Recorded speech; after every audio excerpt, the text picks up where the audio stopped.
പീരുമേട് പ്ലാക്കത്തടത്ത് യുവാവിനെ ദുരൂഹ സാഹചര്യത്തിൽ മരിച്ച നിലയിൽ കണ്ടെത്തിയ സംഭവം കൊലപാതകമെന്ന് തെളിഞ്ഞു.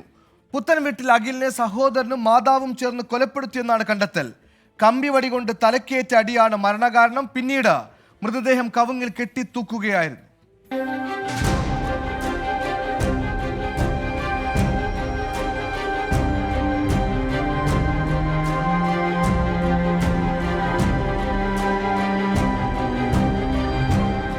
കഴിഞ്ഞ ചൊവ്വാഴ്ചയാണ് അഖിലിനെ പ്ലാക്കത്തടുത്ത വീടിന് സമീപം മരിച്ച നിലയിൽ കണ്ടെത്തിയത്.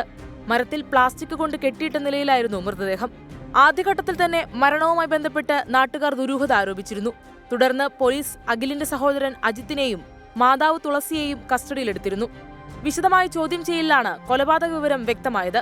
ടെലിവിഷൻ കാണുന്നതുമായി ബന്ധപ്പെട്ട് അഖിലും സഹോദരൻ അജിത്തും തമ്മിൽ വാക്കുതർക്കമുണ്ടായിരുന്നു. തുടർന്നുണ്ടായ സംഘർഷമാണ് കൊലപാതകത്തിൽ കലാശിച്ചത്.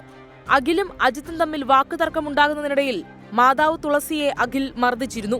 ഇതും കൂടുതൽ പ്രകോപനത്തിന് കാരണമായി. തുടർന്ന് അഖിലിനെ അജിത്ത് കമ്പിവടി കൊണ്ട് തലക്കടിച്ച് വീഴ്ത്തി. തുടർന്ന് മാതാവും സഹോദരനും ചേർന്ന് വീടിന് സമീപത്തെ കവുങ്ങിൽ കെട്ടിയിടുകയായിരുന്നു. ഇവിടെ കിടന്ന് അഖിൽ മരണപ്പെട്ടു. പീരുമേട് ഡിവൈഎസ്പിയുടെ നേതൃത്വത്തിലുള്ള പ്രത്യേക സംഘമാണ് പ്രതികളെ അറസ്റ്റ് ചെയ്തത്.